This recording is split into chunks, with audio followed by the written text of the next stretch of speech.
Harisree creations presents day to day June 17. താജ്മഹലിനെ കാലത്തിന്റെ കവിൾത്തരത്തിലെ കണ്ണുനീർ തുള്ളി എന്ന് വിശേഷിപ്പിച്ചത് രവീന്ദ്രനാഥ ടാഗോറാണ്.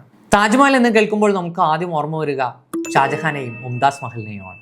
ആ മുംതാസ് മഹൽ നമ്മോട് വിട പറഞ്ഞത് ഒരു ജൂൺ 17 1843 ഇതേ ദിവസമാണ് വില്യം വേർഡ്സ്വർത്തിനെ ഇംഗ്ലണ്ടിന്റെ ആസ്ഥാന കവിയായി പ്രഖ്യാപിച്ചത്. മലയാള സിനിമയുടെ പിതാവ് ആരാണെന്ന് ചോദിച്ചാൽ നമ്മൾ പറയും JC ഡാനിയൽ എന്ന്. എന്നാൽ അസമീസ് സിനിമയുടെ പിതാവ് ആരാണ്? ജ്യോതി പ്രസാദ് അഗർവാൾ. അദ്ദേഹം ജനിച്ചത് ഒരു ജൂൺ 17 1940 ജൂൺ 17 ഫോർവേഡ് ബ്ലോക്ക് എന്ന പുതിയ ഒരു രാഷ്ട്രീയ സംഘടന രൂപവൽക്കരിക്കുന്നത്. ആരാണ് അത് രൂപീകരിച്ചതെന്ന് അറിയുമോ? നമ്മുടെ സ്വന്തം നേതാജി എന്നറിയപ്പെടുന്ന സുഭാഷ് ചന്ദ്രബോസ്. 1948 ഇതേ ദിവസമാണ് മലയാള കവിതയുടെ കാൽപ്പനിക കവി എന്നറിയപ്പെടുന്ന ചങ്കമ്പുഴ കൃഷ്ണപിള്ള നമ്മോട് വിട പറഞ്ഞത്. രമണൻ, വാഴക്കുല പോലുള്ള പ്രസിദ്ധമായ ഒരുപാട് കൃതികൾ അദ്ദേഹം നമുക്ക് സമ്മാനിച്ചിട്ടുണ്ട്.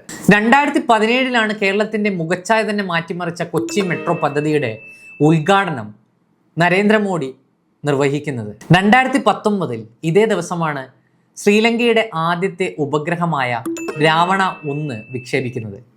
ലങ്ക എന്ന് കേൾക്കുമ്പോൾ രാവണനെയാണല്ലോ ഓർമ്മ വരിക. അങ്ങനെ നമുക്കിത് ഓർത്തേക്കാം.